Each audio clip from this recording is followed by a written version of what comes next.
Ayan, mayroon nang dumating na musit. Si Partner Dindo, kakaunti natin ang huli niya. Ayun, isang balde lang. Hindi pa pala puno.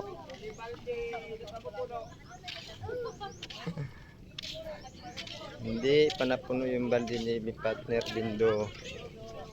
Pero kaya na yung 10 kilo siguro. Ayun o.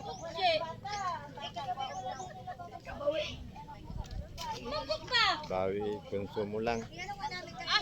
Hintay-hintay ulit tayo mamaya pagka may darating pa. Walang ganong pusit ngayon? Sige, bawi ka na lang sunod. Baka mamayang gabi surtihin ka na. Hoy, nangangawil si Partner Kaki.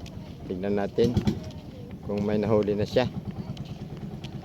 Danggit at saka kitong ang kanyang inuhuli. Oh, ayan.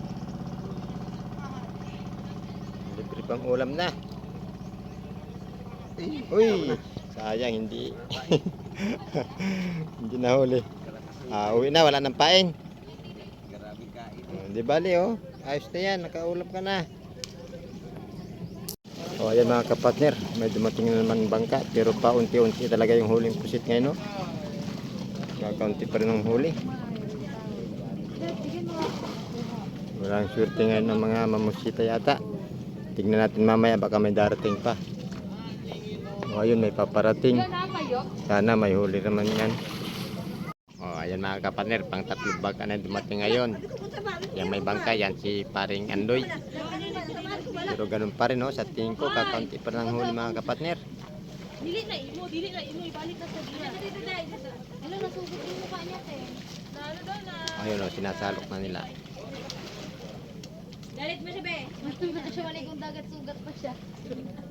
Minsan lang nga lang. O, pangalawang salok. Parang si Patpat doon, tama. Nakalimutan natin yung Kakaunti rin. nakabot sa labahan. Pinakita ko na rin kung yung labahan at patchot. Pinaglalang dito ng bula.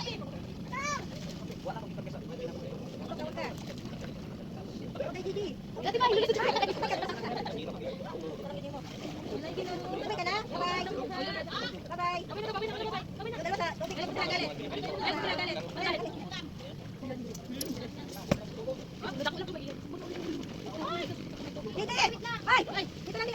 So, tignan natin mga kapatner kung ilang kilo ang huli niya. Unti-unti lang mga nahuli ngayon ng namusit.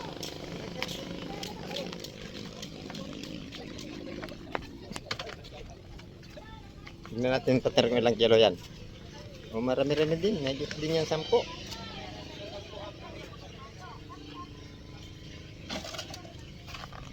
Ay, 11 lang ata. 11 lang, no? 10 media. 10 kilo at kalahati lang mga kapatner yung nahuli ni paring Andoy.